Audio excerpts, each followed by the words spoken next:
संसदर central hall रु budget अधिवेशन आरंभ राष्ट्रपति अभिभाषण सीधा प्रसारण देखु।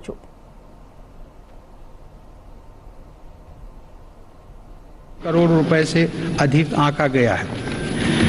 मेरी सरकार की नीतियों की वजह से आज भारत उन देशों में है जहां इंटरनेट की कीमत सबसे कम है तथा स्मार्टफोन की कीमत भी सबसे कम है। इसका बहुत बड़ा लाभ भारत की नौजवान पीढ़ी को मिल रहा है।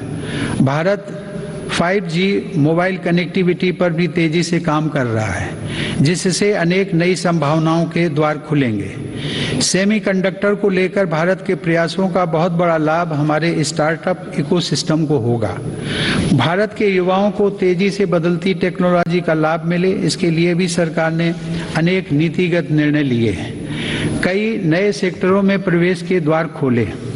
सरकार ने startups intellectual property protection program के माध्यम से पेटेंट और ट्रेडमार्क से जुड़ी प्रक्रियाओं को आसान बनाया है, उन्हें नई गति दी है। इसी का परिणाम है कि इस वित्त वर्ष में पेटेंट के लिए लगभग 6,000 और ट्रेडमार्क के लिए 20,000 से ज़्यादा आवेदन किए गए हैं।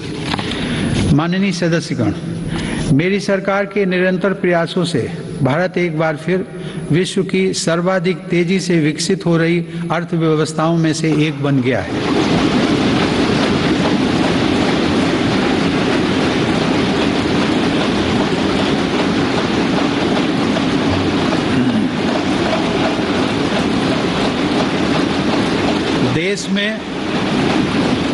देश में जीएसटी कलेक्शन पिछले कई महीनों से निरंतर 1 लाख करोड़ रुपए से ऊपर बना हुआ है।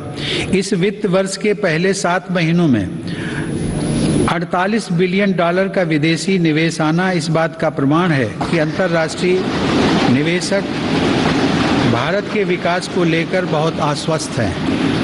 भारत का विदेशी मुद्रा भंडार भी इस समय $630 बिलियन से ऊपर है। हमारा निर्यात भी तेजी से बढ़ रहा है और पिछले रिकॉर्ड टूट रहे हैं। 2021 में अप्रैल से दिसंबर के दौरान भारत का गुड्स निर्यात लगभग $300 बिलियन यानी 22 लाख करोड़ रुपए से अधिक रहा है, जो कि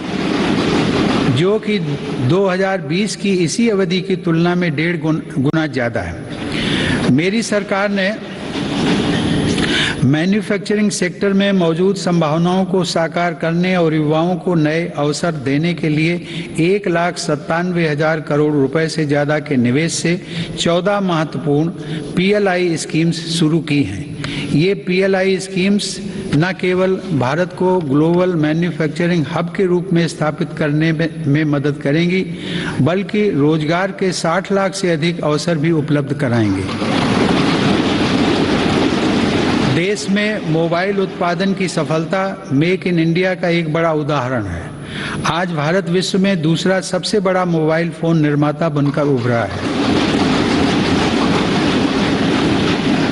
इससे भारत के लाखों युवाओं को रोजगार भी मिला है। हमारा देश इलेक्ट्रॉनिक और टेक्नोलॉजी हार्डवेयर के क्षेत्र में ग्लोबल लीडर बने, इसके लिए सरकार ने सिलिकॉन और compound semiconductor fabrication, display, FAB, chip design और इनसे जुड़े वेंचर्स के लिए हाल ही में 76,000 करोड़ रुपए का पैकेज भी घोषित किया है।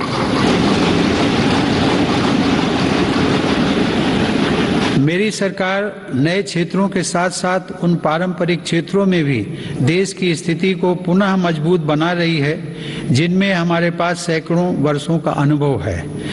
इसी दिशा में मेरी सरकार द्वारा वस्त्र उद्योग के विकास के लिए करीब 4,500 करोड़ रुपए के निवेश से 7 मेगा इंटीग्रेटेड टेक्सटाइल रीजन और अपैरल पार्क बनाए जा रहे हैं। इससे देश में इंटीग्रेटेड टेक्सटाइल वैल्यू चेन तैयार होगी। ये मेगा टेक्सटाइल पार्क्स भारतीय तथा विदेशी निवेशकों को भी आकर्षित करेंगे और रोजगार के लाखों नए अवसर पैदा करेंगे। माननीय सदस्यगण, भारत की समृद्धि में बड़े उद्योगों के साथ सूक्ष्म एवं लघु उद्योगों की भूमिका बहुत महत्वपूर्ण है।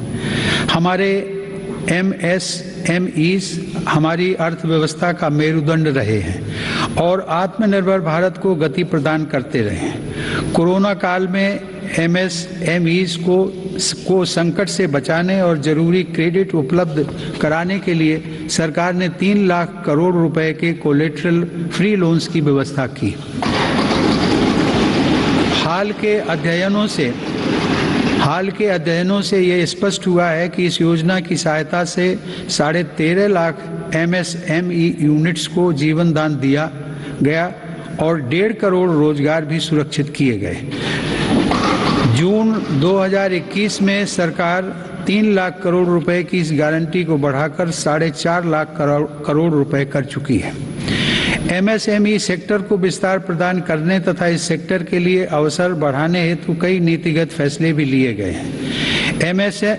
MSMEs की नई परिभाषा से छोटे उद्योगों को आगे बढ़ाने में मदद मिल रही है। सरकार ने थोक और खुदरा व्यापारियों व स्ट्रीट वेंडर्स को उद्यम पोर्टल पर रजिस्टर करने की अनुमति भी दी है ताकि उन्हें प्रायोरिटी सेक्टर लेंडिंग का लाभ मिल सके। मैं खादी की सफलता का भी विशेष उल्लेख करूंगा।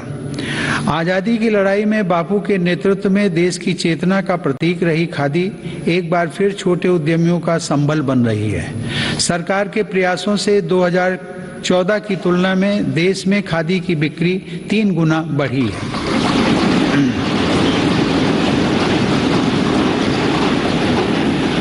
माननीय सदस्यगण, किसी भी देश के विकास का आधार वहाँ का इंफ्रास्ट्रक्चर होता है। मेरी सरकार की दृष्टि में इंफ्रास्ट्रक्चर सामाजिक असमानता को पाटने वाला सेतु भी है।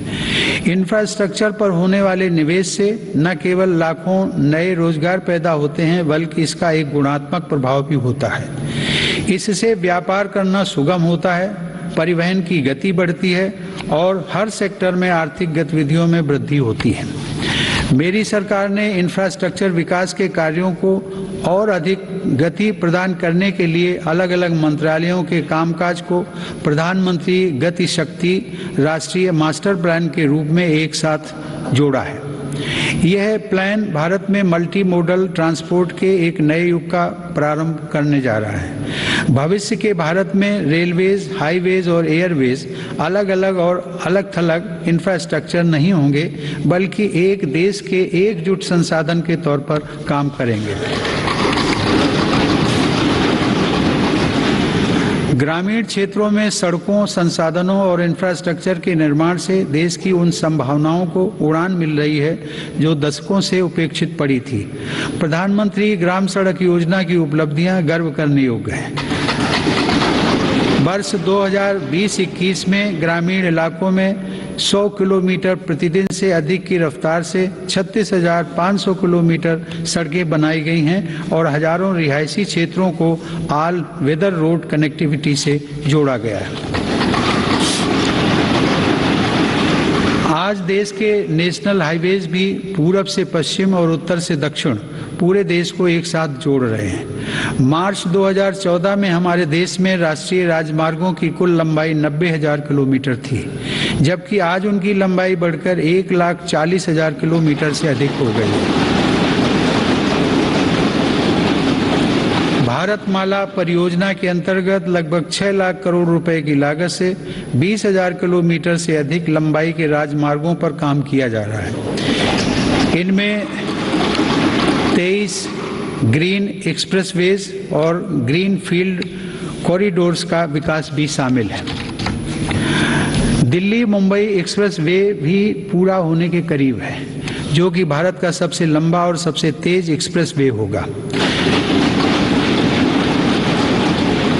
मेरी सरकार को पंढरपुर तीर्थ को जोड़ने वाले संत ज्ञानेश्वर मार्ग और संत तुकाराम पालकी मार्ग के चौड़ीकरण का काम शुरू करने का सौभाग्य भी मिला है। देश में आधुनिक इंफ्रास्ट्रक्चर के विकास से आज जहां एक ओर विकास के नए रास्ते खुल रहे हैं, तो वहीं दूसरी ओर इससे देश की सुरक्षा को भी नई ताकत मिल रही है। बॉर्डर रोड्स ऑर्गेनाइजेशन BRO ने लद्दाख में उमलिंग ला दर्रा पर 19,000 फीट की ऊंचाई पर विश्व की सबसे ऊंची परिवहन योग्य सड़क का निर्माण किया है। लद्दाख के देमचोक, उत्तराखंड के जोलिंगकोंग और अरुणाचल प्रदेश के हुरी जैसे सर्वाधिक दूरस्थ गांवों को भी आधुनिक सड़कों से जोड़ा गया है। मेरी सरकार भारतीय रेलवे का भी तेज गति से आधुनिकीकरण कर रही है। नई वंदे भारत ट्रेनें तथा नए विस्टाडोम कोच भारतीय रेल की आभा में वृद्धि कर रहे हैं। बीते 7 वर्षों में 24,000 किलोमीटर रेलवे रूट का विद्युतीकरण हुआ है। नई रेलवे लाइंस बिछाने और दोहरीकरण का काम भी तेज गति से जारी है। गुजरात में गांधीनगर रेलवे स्टेशन और मध्य प्रदेश में रानी कमलापति रेलवे स्टेशन आज आधुनिक भारत की नई तस्वीर के रूप में सामने आए। कश्मीर में चिनाब नदी पर निर्मित हो रहा रेलवे आर्च ब्रिज आकर्षण का केंद्र बन रहा है। मेरी सरकार ने गरीब और मध्यम वर्ग का जीवन आसान बनाने के लिए पब्लिक ट्रांसपोर्ट की सुविधा बढ़ाने में भी असाधारण काम किया है। देश में 11 नई मेट्रो लाइंस पर सेवाएं शुरू की गई हैं, जिनका लाभ 8 राज्यों में लाखों लोगों को हर दिन मिल रहा है। भारत आज दुनिया के 4 सबसे बड़े ड्राइवरलेस ट्रेन नेटवर्क वाले देशों में भी शामिल हो गया है। हमने देश में इंडिजिनस ऑटोमेटिक ट्रेन सिस्टम भी विकसित किया है, जो कि मेक इन इंडिया की बढ़ती क्षमता का प्रतीक है। सरकार ने देश में 21 ग्रीन फील्ड एयरपोर्ट्स के निर्माण के लिए भी मंजूरी दी है। इनमें से देश का सबसे बड़ा एयरपोर्ट उत्तर प्रदेश के गौतम बुद्ध नगर जिले में बन रहा है। देश के महत्वपूर्ण कारोबारी क्षेत्रों को बंदरगाहों से जोड़ने के लिए सागरमाला कार्यक्रम के अंतर्गत 80 से अधिक कनेक्टिविटी परियोजनाओं पर भी काम हो रहा है। अब तक 24 राज्यों में 5 मौजूदा राष्ट्रीय जलमार्गों और 106 नए जलमार्गों सहित कुल 111 जलमार्गों को राष्ट्रीय जलमार्ग घोषित किया गया है। इनमें से 23 जलमार्गों के जरिए माल परिवहन भी हो सकेगा। आधुनिक इंफ्रास्ट्रक्चर की दिशा में सरकार द्वारा 27,000 सर्किट किलोमीटर से ज़्यादा ट्रांसमिशन लाइंस भी बिछाई गई हैं।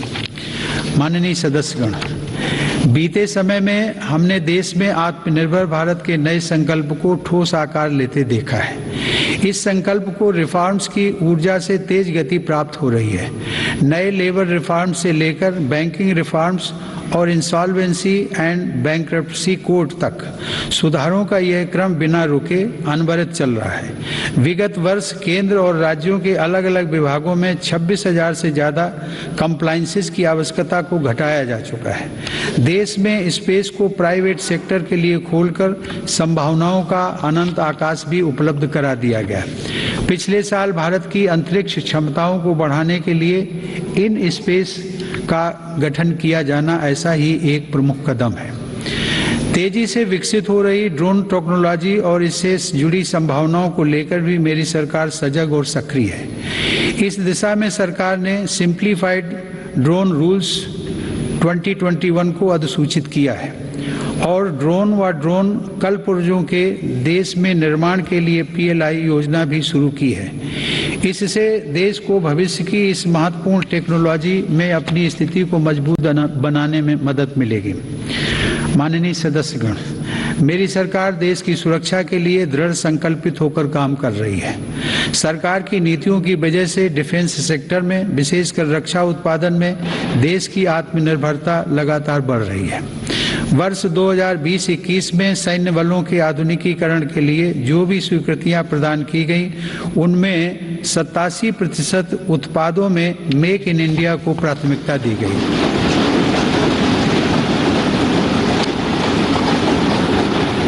इसी प्रकार 2020-21 में 98% उपकरणों से जुड़े अनुबंधों में मेक इन इंडिया को प्राथमिकता दी गई है। हमारी सेनाओं ने 209 ऐसे साजो सामान की सूची भी जारी की है जिन्हें अब विदेश से नहीं खरीदा जाएगा। रक्षा उपक्रमों द्वारा 2800 से ज़्यादा ऐसे उपकरणों की सूची जारी की जा चुकी है जिनका देश में ही निर्माण किया जाएगा। हिंदुस्तान एरोनॉटिक्स लिमिटेड के साथ 83 LCA तेजस फाइटर एयरक्राफ्ट के निर्माण हेतु अनुबंध किए गए हैं।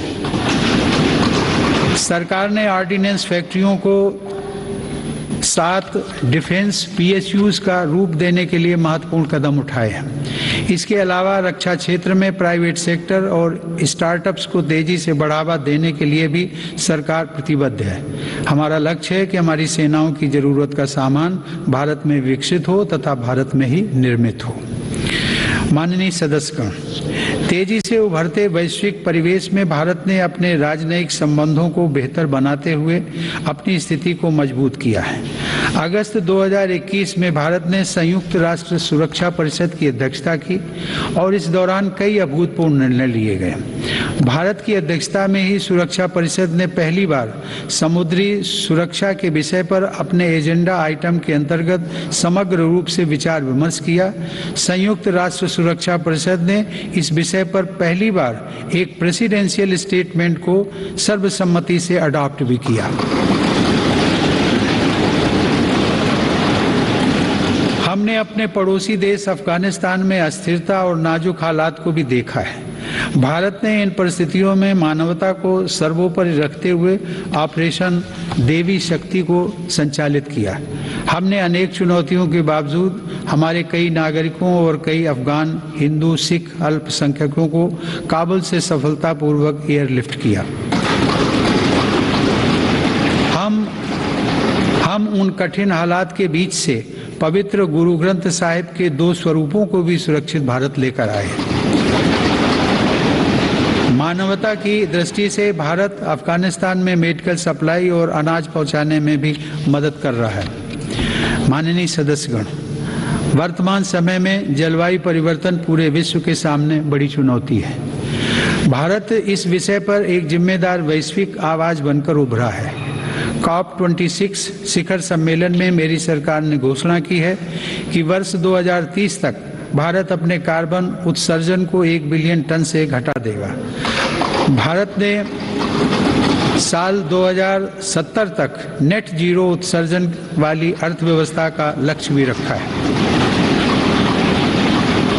भारत ने विश्व समुदाय को साथ लेकर green grid initiative one sun one world one grid की पहल भी की है।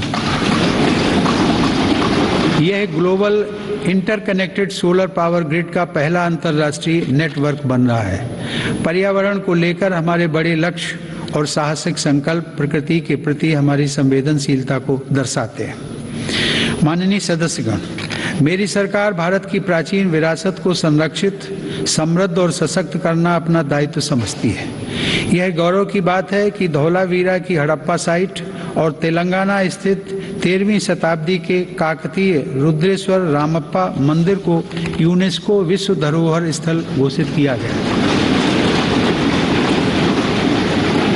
प्रयागराज कुंभ मेले के बाद यूनेस्को की अमूर्त सांस्कृतिक विरासत सूची में कोलकाता की प्रतिष्ठित दुर्गा पूजा को भी शामिल किया गया।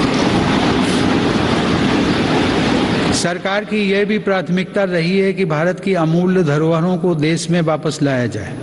100 वर्ष पूर्व भारत से चोरी हुई मां अन्नपूर्णा देवी की मूर्ति को वापस लाकर काशी विश्वनाथ मंदिर में स्थापित किया गया।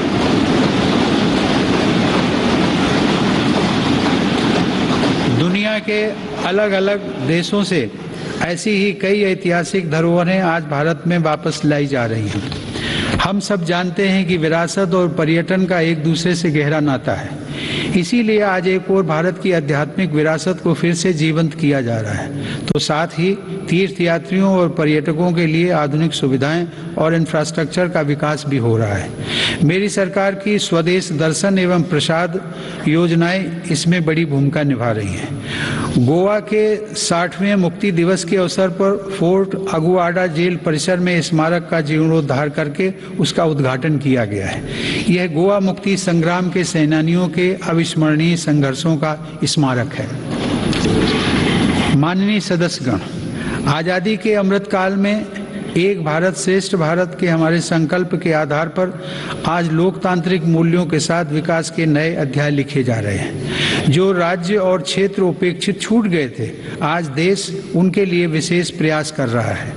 जम्मू कश्मीर और लद्दाख क्षेत्र में विकास के नए युग का आरंभ इसका एक बड़ा उदाहरण है। मेरी सरकार ने जम्मू कश्मीर के औद्योगिक विकास के लिए लगभग 28,000 करोड़ रुपए की लागत से नई सेंट्रल सेक्टर स्कीम शुरू की है। पिछले वर्ष काजीगुंड वनिहाल सुरंग को भी यातायात के लिए खोल दिया गया है। श्रीनगर से शारजाह तक की अंतर्राष्ट्रीय उड़ानें भी शुरू हो गई हैं। जम्मू कश्मीर के लोगों को शिक्षा, स्वास्थ्य और रोजगार के बेहतर अवसर प्रदान करने के लिए अनेक महत्वपूर्ण कदम उठाए गए हैं। इस समय वहां 7 मेडिकल कॉलेजों के अलावा 2 एम्स का कार्य प्रगति पर है, जिनमें से एक एम्स जम्मू में और एक कश्मीर में है। IIT जम्मू और IIM जम्मू का निर्माण कार्य भी तेजी से चल रहा है। लद्दाख संघ राज्य क्षेत्र में इंफ्रास्ट्रक्चर और आर्थिक विकास को तेजी से आगे बढ़ाने के लिए सिंधु इंफ्रास्ट्रक्चर डेवलपमेंट कॉरपोरेशन की स्थापना की गई है। लद्दाख की इस विकास यात्रा में एक और उपलब्धि सिंधु सेंट्रल यूनिवर्सिटी के रूप में जुड़ रही है। माननीय सदस्यगण, मेरी सरकार पूर्वोत्तर के सभी राज्यों अरुणाचल प्रदेश, असम, मणिपुर, मेघालय, मिजोरम, नागालैंड, सिक्किम और त्रिपुरा के सतत विकास के लिए प्रतिबद्ध है। इन राज्यों में हर स्तर पर बुनियादी और आर्थिक अवसरों का विकास किया जा रहा है। रेल और हवाई कनेक्टिविटी जैसी सुविधाओं का सपना पूर्वोत्तर के लोगों के लिए अब साकार हो रहा है। यह देश के लिए गर्व का विषय है कि पूर्वोत्तर राज्यों की सभी राजधानियां मेरी सरकार के प्रयास से अब रेलवे के नक्शे पर आ रही हैं।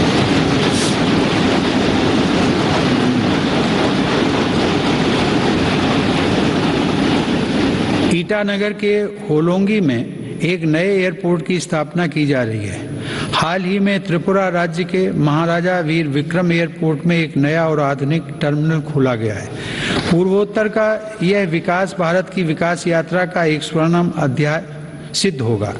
कुछ दिन पहले ही 21 जनवरी को मेघालय, मणिपुर और त्रिपुरा की स्थापना के 50 साल पूरे हुए हैं। आज़ादी के 75 साल पूरे होने के साथ इन राज्यों की यात्रा भी हमें विकास के नए संकल्पों के लिए प्रेरित कर रही है। पूर्वोत्तर में शांति स्थापना के लिए मेरी सरकार के प्रयासों को ऐतिहासिक सफलता प्राप्त हुई है। अभी कुछ महीने पहले ही कार्बी आंगलोंग के दशकों पुराने विवाद को समाप्त करने के लिए केंद्र सरकार, असम की राज्य सरकार एवं कार्बी समूहों के बीच समझौता हुआ है। इससे इस क्षेत्र में शांति और खुशहाली का एक नया अध्याय शुरू हुआ है। सरकार द्वारा किए गए प्रयासों से आज देश में नक्सल प्रभावित जिलों की संख्या भी 126 से घटकर 70 रह गई है। माननीय सदस्यगण, मेरी सरकार नागरिकों की जरूरतों के प्रति सरकारी विभागों को अधिक से अधिक जवाबदेह बनाने के लिए कृत संकल्प है। बकाया मामलों में निपटान हेतु तथा स्वच्छता के लिए भारत सरकार के प्रत्येक मंत्रालय में विशेष अभियान चलाया जा रहा है। मिशन कर्मयोगी के अंतर्गत सिविल सर्वेंट्स की क्षमता बढ़ाने के लिए सरकार ने कैपेसिटी बिल्डिंग कमीशन की स्थापना की है। मिशन कर्मयोगी सिविल सर्वेंट्स के कैरियर में भी सहायक होगा और राष्ट्र निर्माण की नई जिम्मेदारियों के लिए उन्हें तैयार भी करेगा। न्याय प्राप्ति को सरल और सुगम बनाने के लिए भी देश में कई महत्वपूर्ण कदम उठाए जा रहे हैं। टेली लॉ प्रोग्राम के माध्यम से मुकदमों से पहले सलाह देने के लिए एक प्लेटफॉर्म का गठन किया गया है। विवादों के निपटारे में गति लाने के लिए मेरी सरकार ने राज्यसभा में मध्यस्थता विधेयक 2021 पेश किया है। माननीय सदस्यगण, आज देश की उपलब्धियां और सफलताएं देश के सामर्थ्य और संभावनाओं के समान ही असीम हैं। ये उपलब्धियां किसी एक संस्था या प्रतिष्ठान की नहीं हैं, बल्कि देश के कोटि कोटि नागरिकों की हैं। इनमें करोड़ों देशवासियों का श्रम और पसीना लगा है। ये सभी उपलब्धियां हमारे महत्वाकांक्षी लक्ष्यों की लंबी यात्रा में एक तरह से मील का पत्थर है और आगे बढ़ने के लिए हमारी प्रेरणाएं भी हैं। वर्ष 2047 में देश अपनी आज़ादी की शताब्दी पूरी करेगा। उस समय के भव्य, आधुनिक और विकसित भारत के लिए हमें आज कड़ी मेहनत करनी है। हमें अपने परिश्रम को पराकाष्ठा तक लेकर जाना है और यह सुनिश्चित करना है कि अंततः इसके लाभकारी परिणाम निकले। इसमें हम सबकी भागीदारी है और समान भागीदारी है। कोरोना काल में आप सभी सांसदों ने जिस तरह अपनी जिम्मेदारियों का निर्वहन किया और सभी सावधानियों का पालन करते हुए दोनों सदन संचालित हुए, मैं उसके लिए आप सभी की सराहना करता हूं।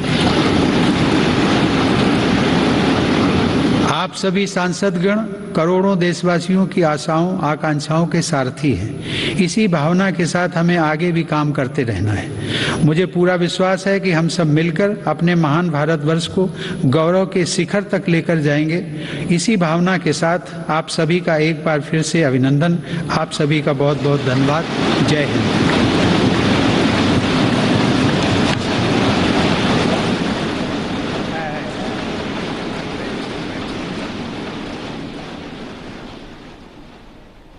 आपण सीधा प्रसारण देखुतिले राष्ट्रपति रामनाथ कोविंद अभिभाषण संसदर बजेट अधिवेशन आरंभ होईछि। अभिभाषण सह एवं निज अभिभाषण रे सरकार गुणगान करिसेंति राष्ट्रपति। देशर स्वाधीनता संग्रामी को स्मरण करथिले, ता सहित कोरोना योद्धा को अभिनंदन मध्ये जणाइछंति राष्ट्रपति एवं टीकाकरण को प्रशंसा करने सह आयुष्मान भारत योजना को मध्य राष्ट्रपति प्रशंसा करिसेंति। कृषकों पाई जो सब व्यवस्था करा जायछि प्रत्येक वर्गर लोकों पाई जेमिति व्यवस्था करा जायछि सरकार तरफ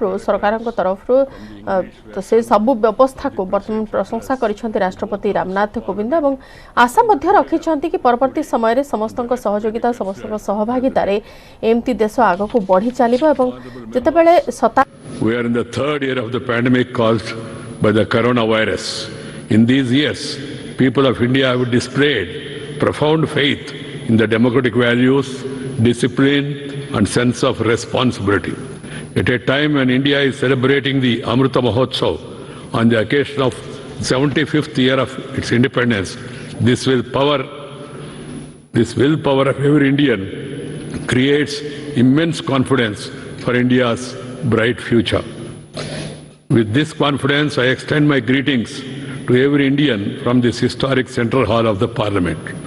Addressing both the Houses of Parliament assembled together today, I salute lakhs of freedom fighters who gave highest priority to their duties and secured the rights of India. I also salute all the great personalities for their contribution in the development journey of our country in these 75 years of independence. In this period of Amrita Mahotsav, special events related to great personalities of the country are also inspiring us. My government is celebrating the sacred occasion of the 400th Prakash Parva of Guru Tej Bahadur Ji, the 150th birth anniversary also of Aravind Ji, or the 150th anniversary of V.O. Chidambaram Pillai, and the 125th birth anniversary of Netaji Subhash Chandra Bose with grandeur. From this year onwards, the government has started the Republic Day celebration. संसदर central hall आपण माने सीधा प्रसारण देखुचंती। समय होई जाईछि निजबा एक छोट विरति।